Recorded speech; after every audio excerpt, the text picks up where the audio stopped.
Today with us on Stool Talk, we have with us a young lady that's on fire for God. She's serving. She's a son.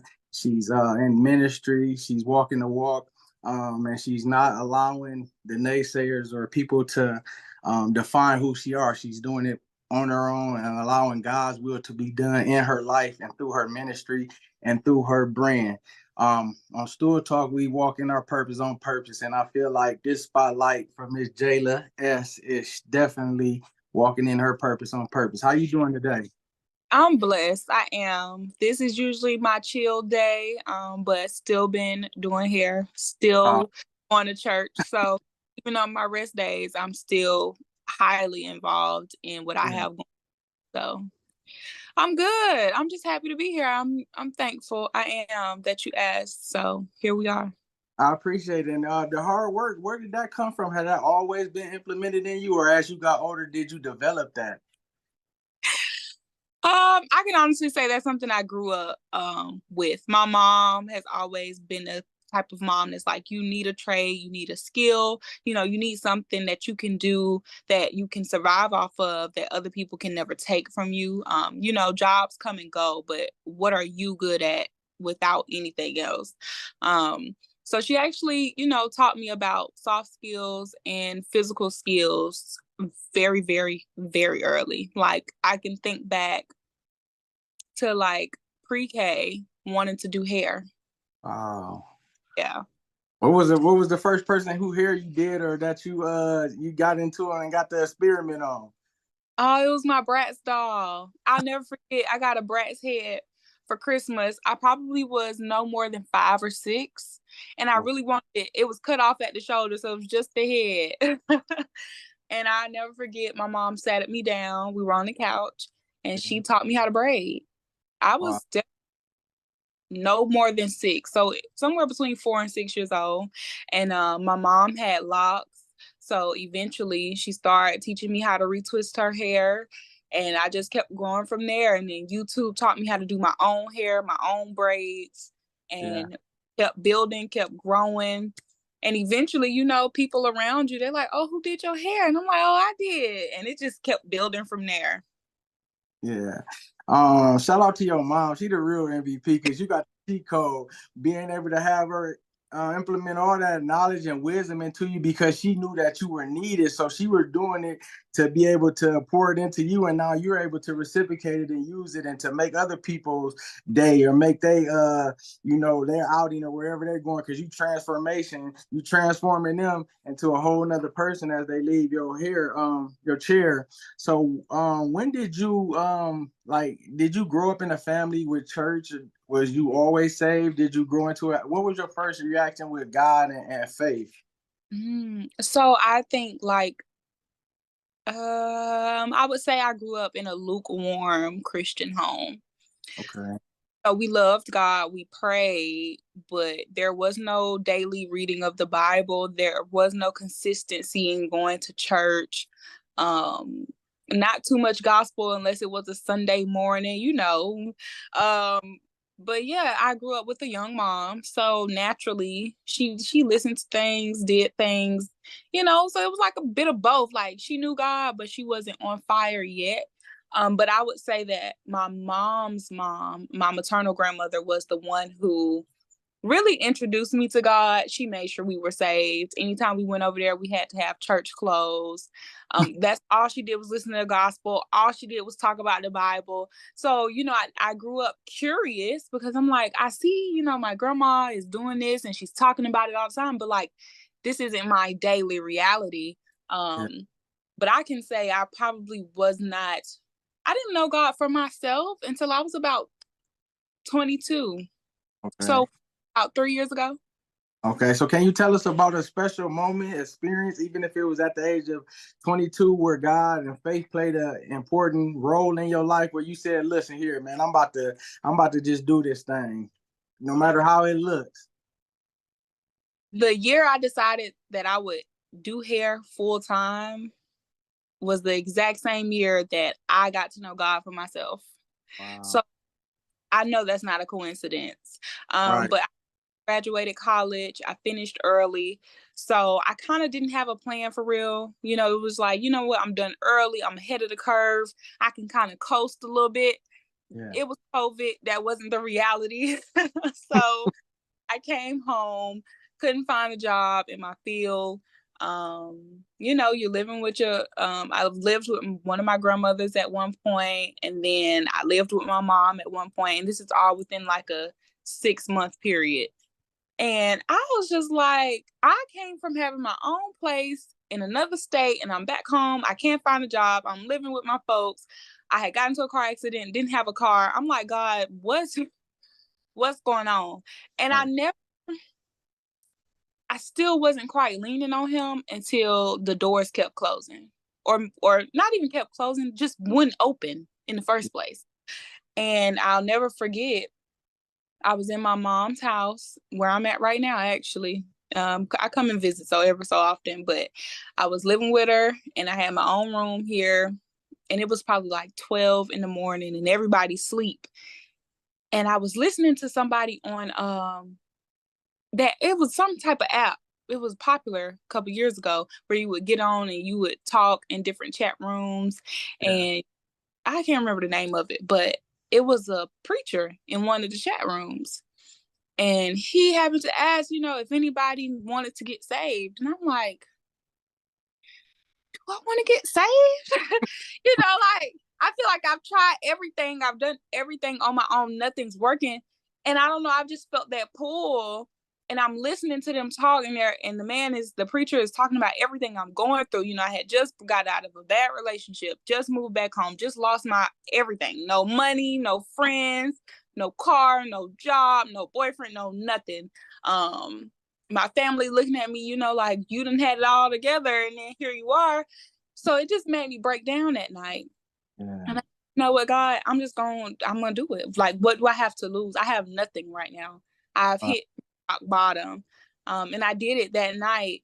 And afterwards, God told me to pick up my Bible. And I started in Genesis. Yeah. I didn't know where to start. I didn't know what to do. I jumped from Genesis to Psalms. And from there, it just grew. Next thing you know, I began to, you know, study the Bible with my mom and my brothers. And then I got a job. I was able to get an apartment. And, you know, it's so much more in the testimony that I haven't even, this is just the tip of it, honestly. I experienced being homeless, living in a hotel at 22 years old before I got my apartment. And I'll never forget, in that hotel room, this is when I knew, like, not only am I saved, but like, God loves me. In that hotel room, it was me and my 13-year-old brother. And I told God, I said, I don't have nothing else, so I'm going to just give you what I have to give you. And it's my life. Oh man. Yeah. And I danced in that hotel room. I had never thought about dancing for God, but in that hotel room, I just happened to dance because I didn't know what else to do. Never really danced much before that, but it was just like a pulling to dance. So I danced, I broke down, I screamed out yes to God, like, you can have my life. Yeah. It's been still ever since. It Yeah. has. It has. I had an apartment a week later, a new job in a law firm, a car, all within a month of being homeless at rock bottom, telling God, here's my life. Because if Yeah. you don't come with it, this is it. I was ready to kill myself. I was. So he did his thing. So He did did his you thing. know like this is God, or you just start saying like, man, this is happening, or did you know like as soon as it happened, like, thank you, I know this Jesus, like I know this God looking like, did you see it, When or we're when did opening, when the doors was open, when you start getting the stuff after you gave your life, because you know after you say yes, you know you start to see, but did you know, or did you like, man, it's too good to be true? Did you question it, or did you just know it was from God? I knew it was something beyond me. Yeah. So at this point, I'm still like, I just gave God my yes. So maybe he's rewarding me for not only giving him, my life, but actually like verbally expressing that. So I kind of had a feeling, but I still wasn't quite sure how that Christian thing worked. Like, Yeah. I knew about God, but I didn't know how he was. I didn't know him. I knew about him, not how or who he actually truly was, like his characteristics. So it wasn't until getting in this apartment and deciding, you know what, God, I think you gave me this and I don't even want it. I don't want to work in this law firm anymore. You know, I don't want to be in this area that I live in this apartment. So I was feeling ungrateful. And that is when I actually was like, you know what? I need a prayer closet. Yeah. And God allowed things to get shaky in that season for me to see who he is. Like, okay, yeah, you were going through a tough time and I cared enough for you. I cared so much about you. I cared about your life that I made sure that you came out of this hole that you were in where you were ready to kill yourself. But Yeah. here you are, and that's something else, it was, I don't know if it was an unhappiness in me or maybe I just wasn't quite going in the right direction yet. But for him to redirect me twice in a Yeah. year, and I prayed about it in that prayer closet. I used to stay up all night and cry and pray. I'm like, I'm so unhappy here. And I'll Yeah. never forget, he told me, quit your job and start doing hair. Wow. I was just homeless. Like, okay, I got a car though. I got rent to pay. I got all of this stuff going on now. Like I waited for almost a full year to get this job. Like, quit it. And I Yeah. wasn't making much. But it took me a minute to be obedient. I would get off work at 5 and go do hair. I would pull up to people's house, do their hair, start the day all over again. And that was my Monday through Friday. But one day I was on lunch break, and this was in Vinings, Georgia, in Cobb County. And I was just sitting on my lunch break, staring at the sky. And I said, you know what? I can't do this no more. Mm-hmm. I'm miserable. So if I'm hearing God right, this gonna work out. If I'm hearing him wrong, I'm just gonna have to find another job. And Yeah. I Yeah. quit. And that was 2021, June 4th, 2021 was my last time working for somebody else. And you stepped out on faith. What I heard, just by you saying that is you were faithful with what God got you. So God give you all this stuff, and just like in the Bible, when the man wanted a son, and he gave him the son, but then that was the first thing he pulled back, like give him back to me. You were able to say, God, you can have all this stuff, even though you were grateful, even though you were in those situations, and he gave you something. The person could have just been content, like, no, this cool, this what I got. I was in that situation, but you like, no, I'm gonna trust you. You can Yeah. have it. So when you said yes and you gave what he gave back to you, he's seen that you were faithful. And if you're faithful with a little bit, he'll bless you with even much more. So that's what I seen with that. How did you incorporate your faith with a daily routine like prayer and being connected to him? And is it still the same but on a higher level because you've grown more spiritual as it is now as it was back then? I would say that it started out with just me walking my walk by myself. I prayed daily. I probably prayed in that closet. I prayed in that closet so many times. My brother thought I was crazy. He was like, "What are you doing in this closet?" Like, he Yeah. was like, "I hear you hollering and crying. Like, what's going on with you?" Like, he was worried for me. But I can honestly say, as I grew, that's when I'm like, well, God, I need community because I'm lonely. Yeah. And I prayed specifically. I said, God, if it is meant for me to be a part of a church, send me a church home. And I'll never forget, I was on YouTube. I watched a lot of sermons, Mike Todd, Sarah Jakes, Sister Tiffany Buckner. Had no clue Sister Tiffany was in Atlanta. Yeah. And after I prayed that, and I happened to watch a video, and she was like, "Oh yeah, I'm in Atlanta, my church." I said, "Oh God, this is it." It. So I went and I visited. And I think that is what took my spiritual life to a whole nother level. Because when Yeah. I walked in there the first time during worship, it was dark. It was dark. And I'm like, oh yeah, what's going on in here? And All right. God said, welcome home. I fell out during worship maybe for the first 6 months of being there. Mm. But from there, the accountability, yes, I'm going to get up and go to church because I know who God is. Like, I'm learning him for myself. I've seen him take me from here to there, from there to here, you know? So it just was like a desire to get to know him and a desire to see how he was with other people. Like, are we experiencing the same God? That was interesting to me. And then I decided to join the dance ministry. Didn't even know that really was a thing.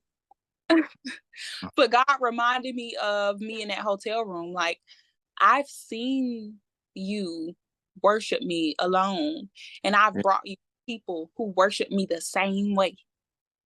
Yeah. Something you never even thought. I never thought about worshiping him in public. That was like this. I was so selfish with God for so long. Like, you're my God. What we do is like, this is us, you know?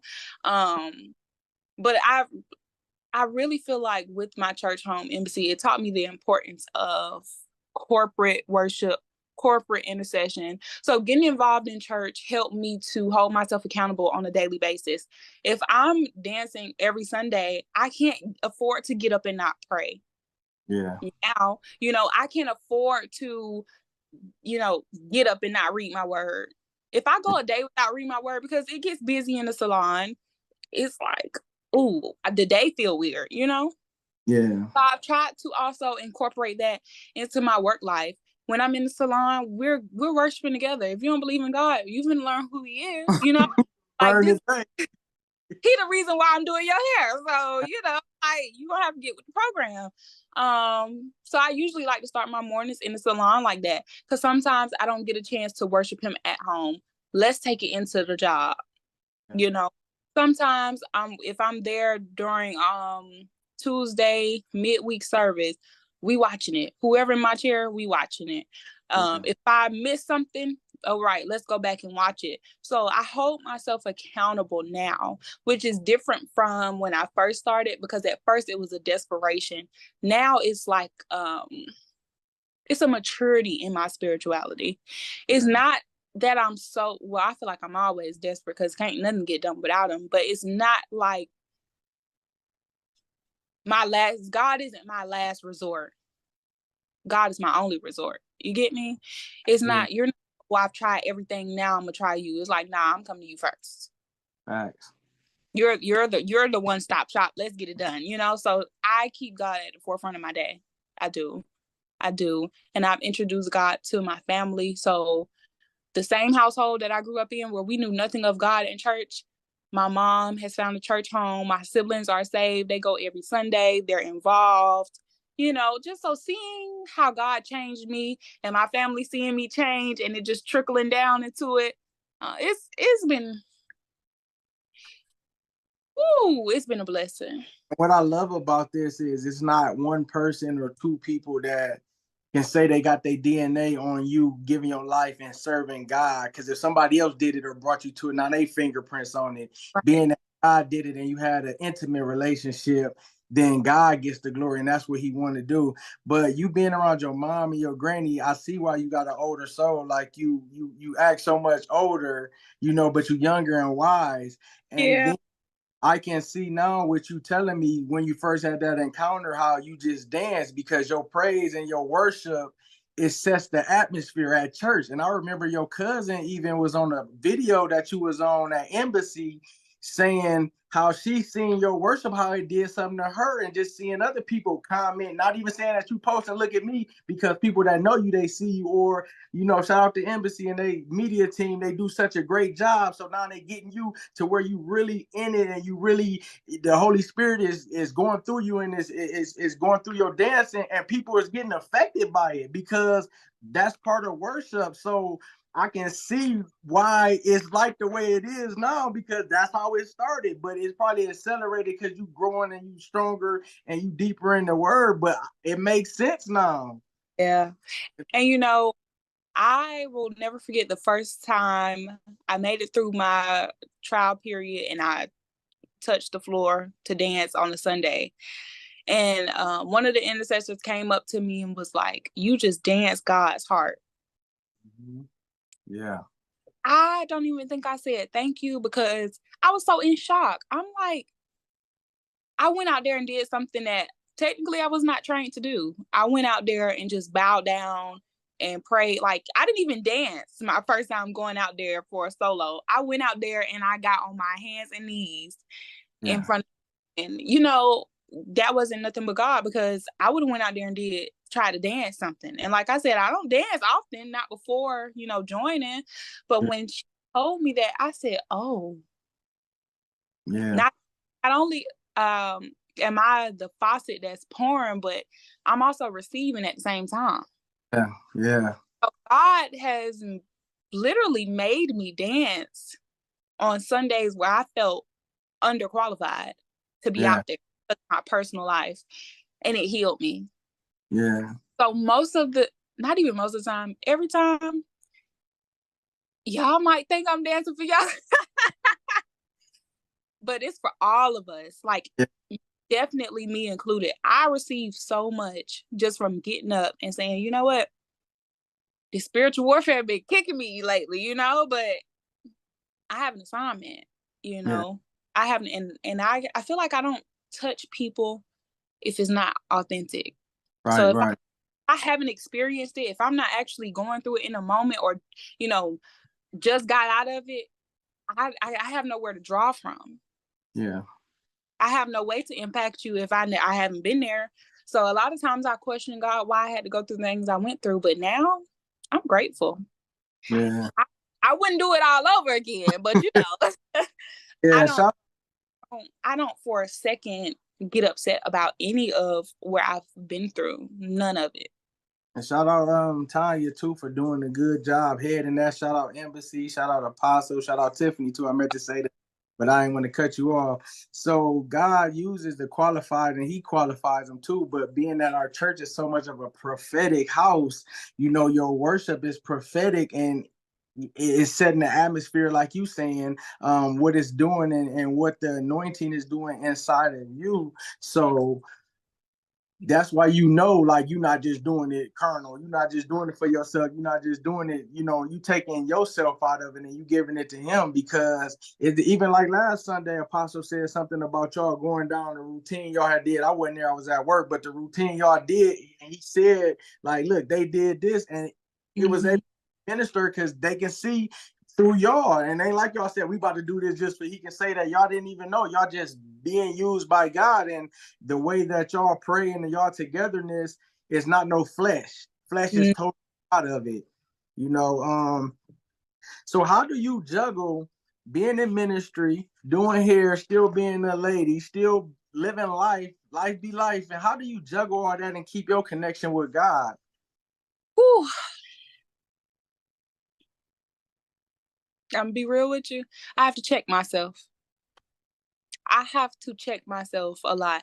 Dying to your flesh daily, a lot of people think is, denying yourself of sin and gratification. Sometimes it's not even about all of that. Sometimes it's about, hold on, God, where am I? What am I doing? Do you want me to be doing everything I'm doing? Have you come out of this and this is just my flesh now? Like, what's what? So I have to do regular assessments about the things going on in my life. God, am I working too many days out of the week? Yeah. God, am I dancing more Sundays than you want me to dance? Or am I dancing too little Sundays do you want me to dance? Lord, am I praying enough?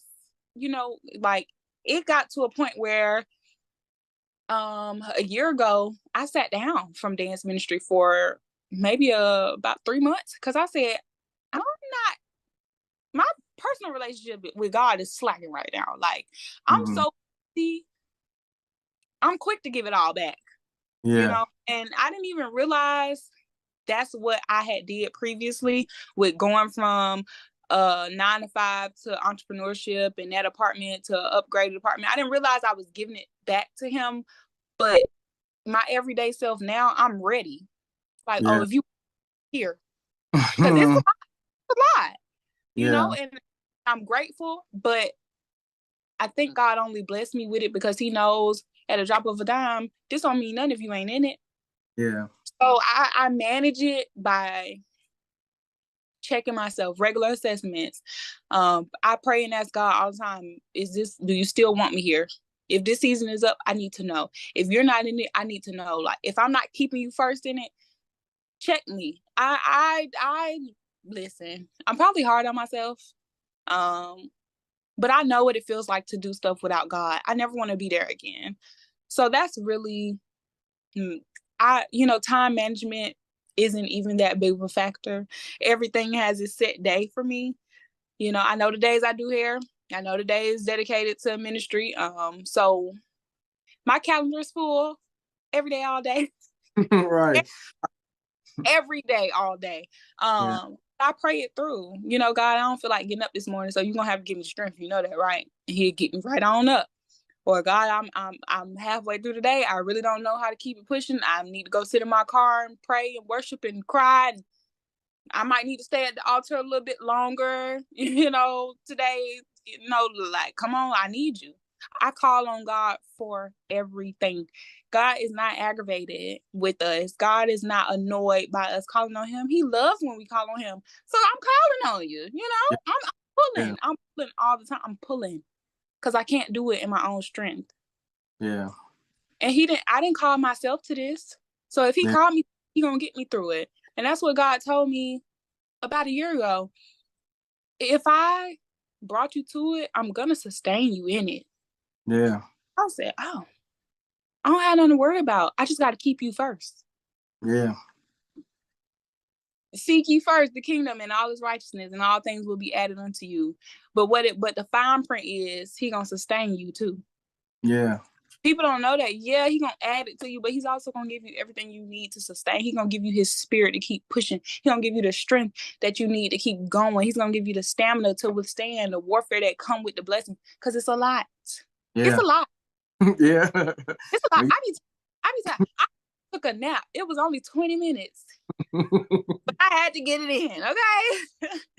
Yeah, when we say yes to God, it's a journey and ain't for the weak. And in our weakness, His strength is made whole. How do you envision using your talents and being a praise dancer, being a beautician, entrepreneur, as far as your mission to influence others and to minister to the different people? My mission, or where I see God taking it, I never quite know what He has going on. He don't give me the full scope of it. But where I see God taking it is Him blessing me with a salon for me to train up younger girls and give them the gift that I was given by God. This is how you can worship. This is how you can praise. This is how you can speak. This is how you can talk. I've had to change my language. I've had to change my style of dress. I've had to change how I see things, how I see people. I've had to change how I love. And I think God honestly put me in this field of hair because what better way to reach people than in an setting? My hands are in your head, and sometimes I've had people in my chair and God is like, anoint your hands before you touch them.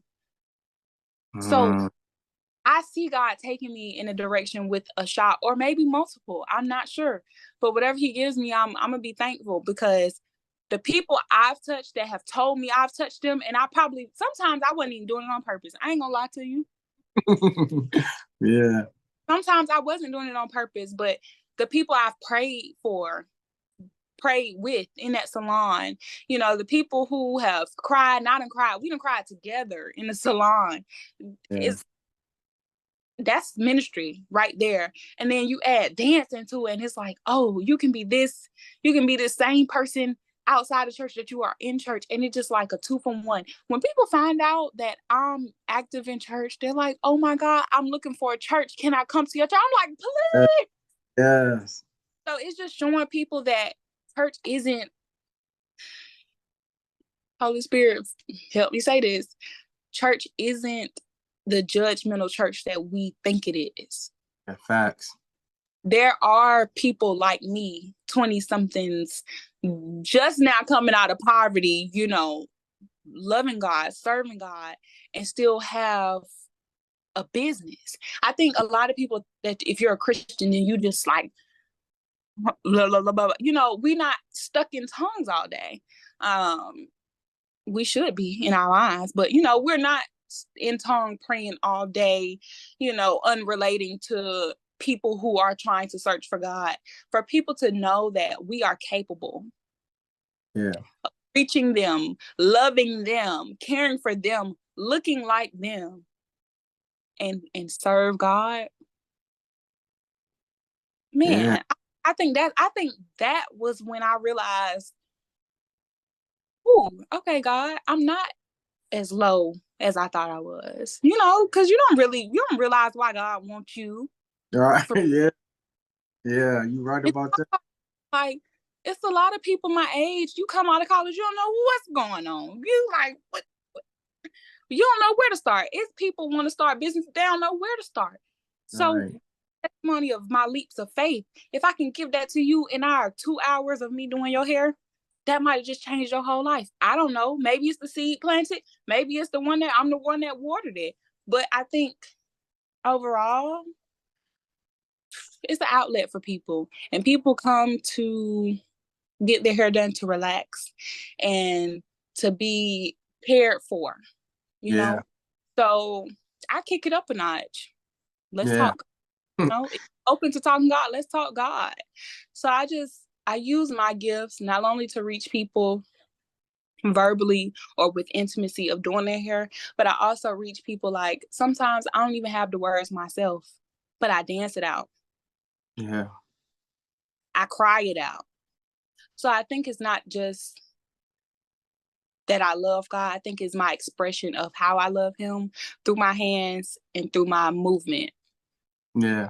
To know that God accepts all of us, like he accepts not only my mind and my spirit, he accepts my hands and my gift to do hair, and he also accepts my whole body as a way to express how I feel about him. That's a Yeah. beautiful thing. That's a beautiful thing. Yeah. How do you believe your faith in God shapes your approach in dating and relationship with just individuals? It keeps me single.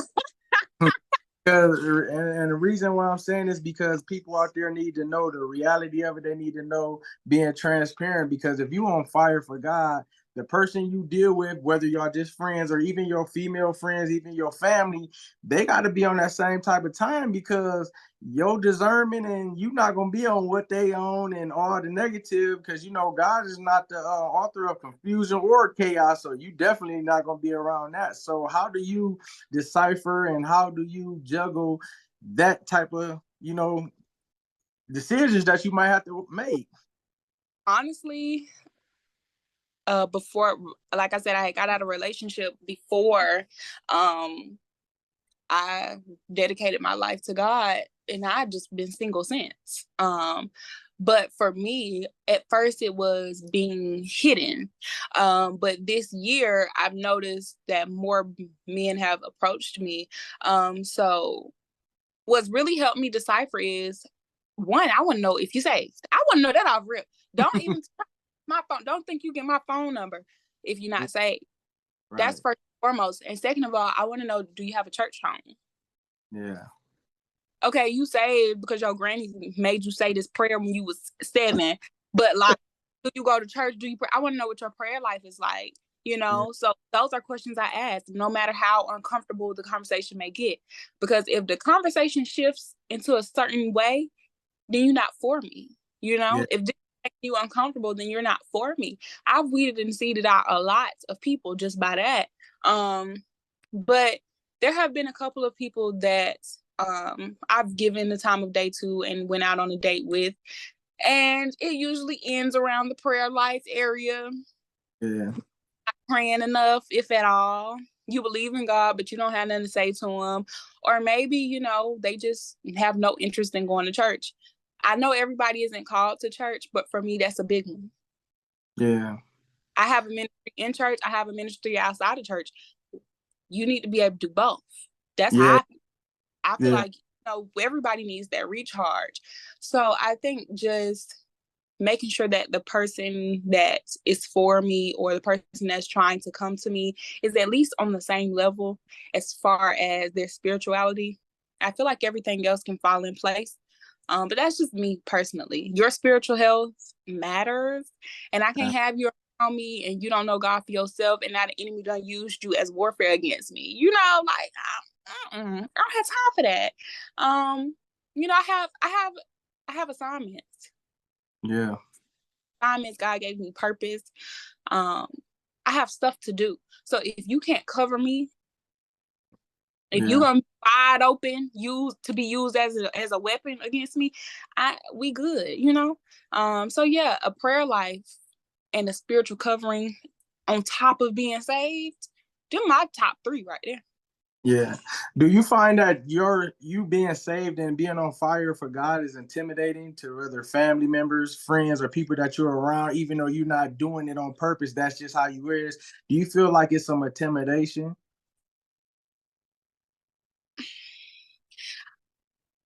I think the intimidation manifests as them assuming I'm judgmental. Yes. Because a lot of stuff I don't comment on that I see. You know, I grew up seeing y'all do this. I don't think you're going to change overnight. So a lot of stuff I don't comment on, but a lot of people just distance themselves from me.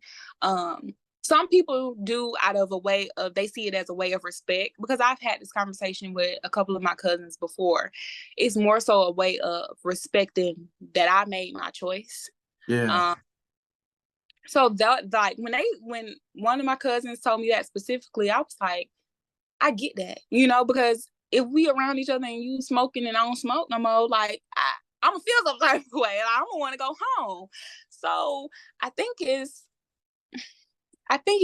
more so the enemy playing tricks on them, because I'm gonna love them the same. Nothing's gonna change, but they don't want to do the stuff that they used to do around me. Yeah.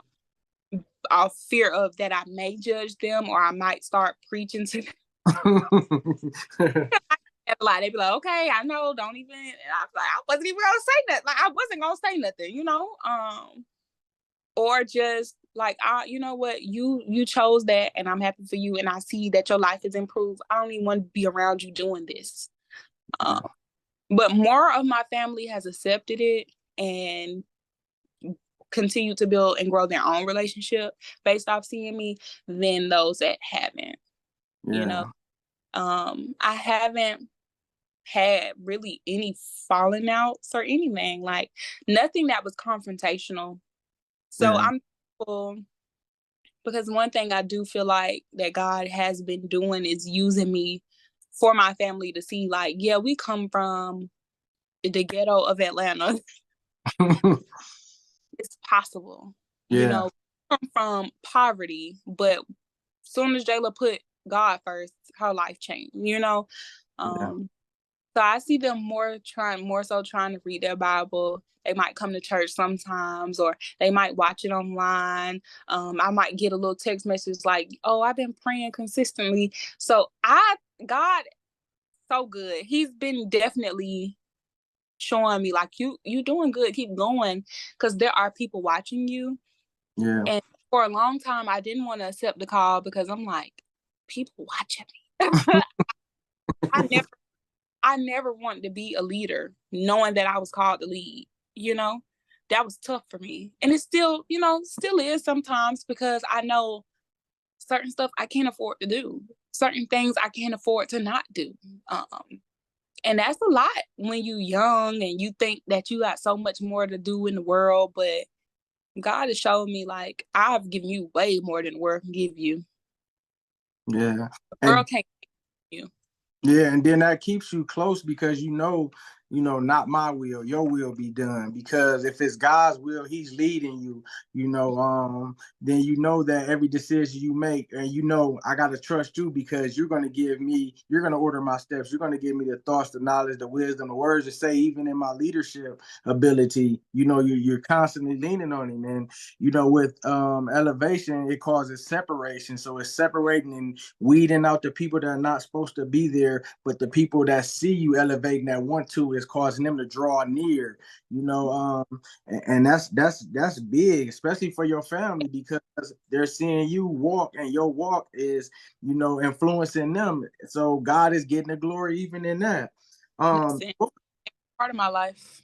Yeah. What would you say to a young lady that might be struggling with identity, might be settling with self-love, maybe not having a father around, so she might not know which way to turn, whether it's the streets, whether it's friends that ain't no good, but she might not know what to do. What would you say to that?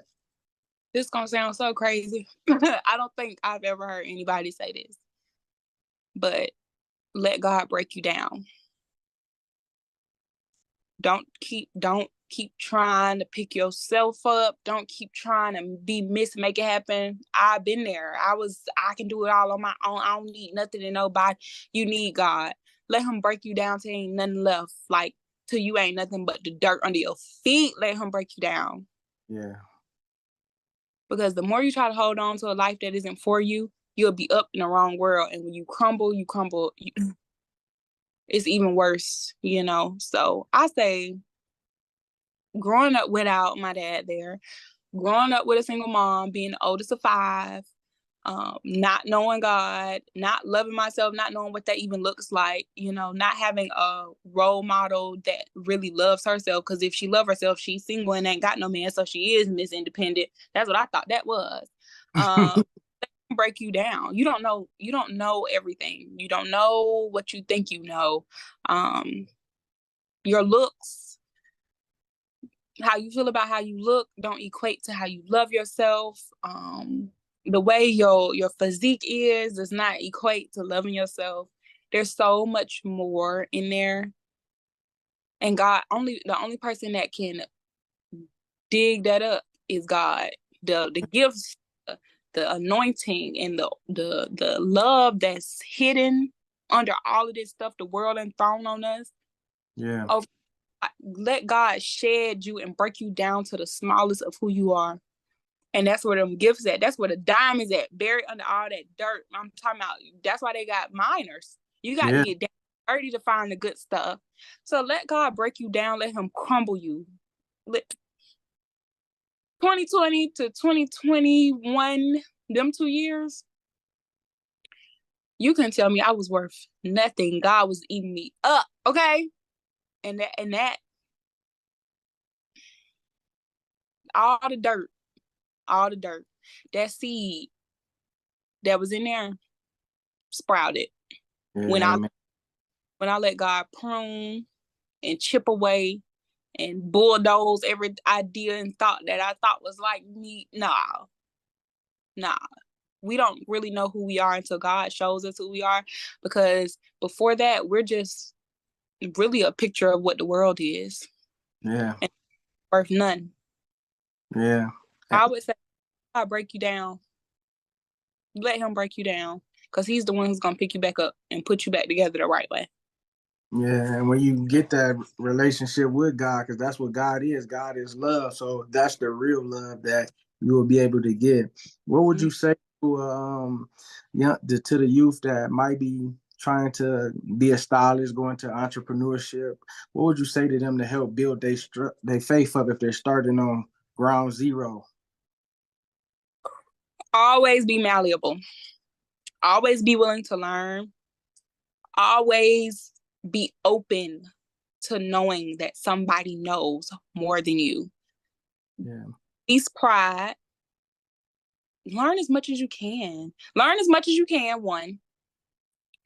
Keep going even when you don't believe in yourself. I didn't believe in myself at first. I'm like, ain't no way I'm gonna do this full time. I'm not even a professional for real. I'm a little ghetto stylist who used to do hair in the hood. Ain't no way.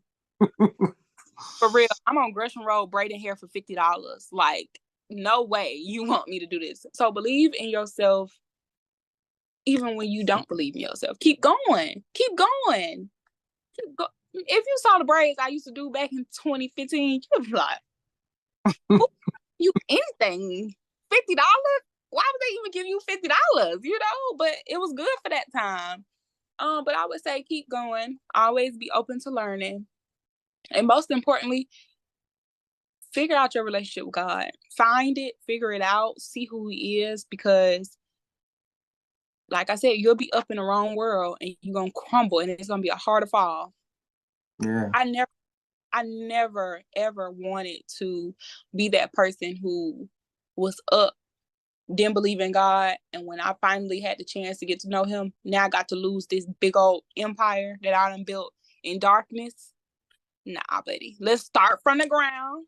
Let's get this God, and let's go from there. So I would, them main three, without God, without believing in myself, and without always be willing to learn and not being prideful and knowing I don't know everything, I would not be here. I'm still learning every day about hair. It's always no more than you. Always. Yeah. Last question. Well, not even a question. I want you to be able to just say whatever on your heart and on your mind that you want to say to the youth out here that might be seeing it, or young ladies your age that might be dealing with anything. Say whatever God put on your heart to them that's watching. God. Don't let anybody define your walk with Christ. Don't let anybody tell you what it's supposed to look like. Don't let anybody tell you that he can't love you because you cuss. He don't love you because you still having sex. He don't love you because you drinking and smoking. Don't let anybody define your walk with Christ. All he wants you to do is come to him, and he'll handle the rest later.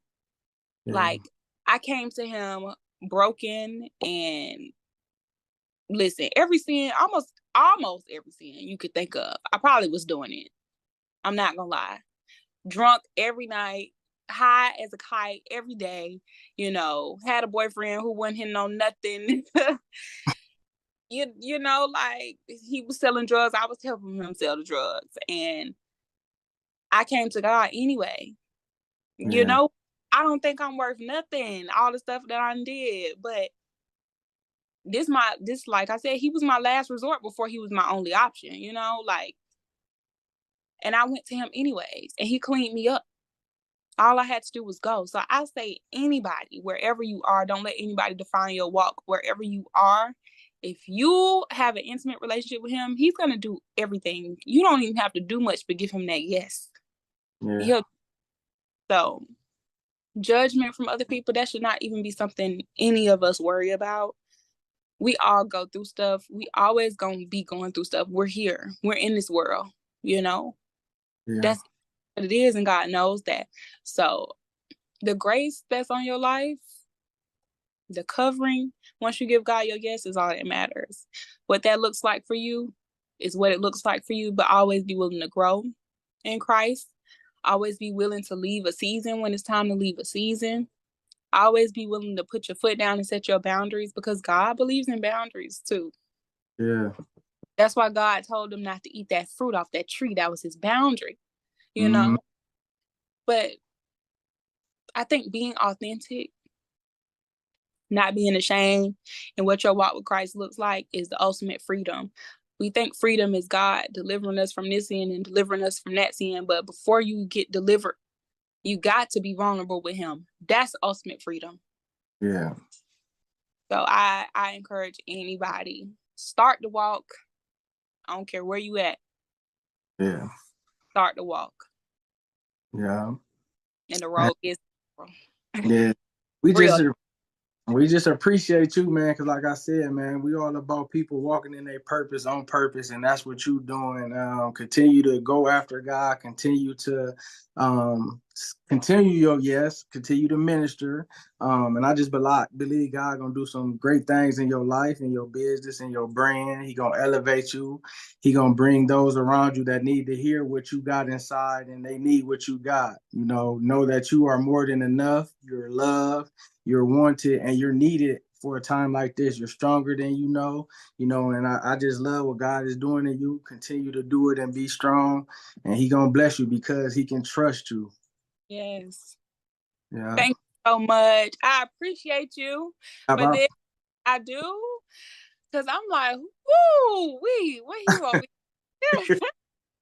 No, and then like even with the last time, like me, like I said, I see that you for real with it. Like a lot of people, they just be doing something or you don't even know, but the fruit that you bear, you can see it. Your fruit, it just like when you did my hair last time, I seen that you were structured, you were focused, and you at work, but you still doing ministry work. And I'm like, man, that's double. Like the week ain't doing that. They like, I ain't at church. Forget church, you know, or I holler at them Sunday. You still doing the ministry work. You still doing the work on top of that. So you actually living it, man. And you bearing the fruit. You gonna continue to do it. So I just appreciate this, you know, being able to be happening. And I'm gonna post it. I'm gonna share it. You tell them your information. How can they get in touch with you if they want their hair done, styled, or whatever? Where can they reach you at? So on Instagram, I am J Beautician, JH. It's an H after the J, y'all. JHAYBEAUTICIAN, J Beautician. I'm located in McDonough. I'm also a student in cosmetology school at Paul Mitchell on West Marietta Street. So you can call them and ask for me, Jhayla. They know me, Jhayla S. Don't forget the S. Yeah, so that's really it. I don't be on Facebook too much, but Instagram, definitely that's the way to reach me. Thank you so much for this opportunity. You don't even know the people you're reaching by just getting these different testimonies, different stories, these different nuggets. You know, everybody has a story to tell, and everybody's story different people. So for you to put all of that on one platform, yeah, reaching, like, come on now. Like, come on now. Just don't stop. Don't quit. I'm trying to be consistent, man. Just allowing God to do it. Because, like I said, when I did it, I just was doing it for that, and I seen what it was doing. And somebody actually reached out to me. They want to put my podcast on their network, like to be like every day, like every week on. So, you know, I'll be able to post different stuff and more people will be able to see it. But a lot of people that's back in my hometown, Toledo, Ohio, they seeing it, you know, it's helping them. And man, that testimony, this and that. So that's why, you know, I continue to do it, you know, and I need genuine people like you that's actually living it. Cause I don't be wanting no fraud, nobody just get up there and say what you want them to say. No, I want them to be able to see it through them and feel what you're saying. Yeah, you're right about it. And listen, we out here. We out here. So thank you for real. I appreciate you. Yeah. And I'll be seeing you soon. Yeah, you will in a couple weeks. Yeah, all right then. That's why I wear this hat. I ain't take it off. I'm like, she ain't about to get me. Listen, when I had my locks, no retwist barely ever. I'm talking about I would retwist maybe once every 3 months, like wolfing it. So my lips be sealed.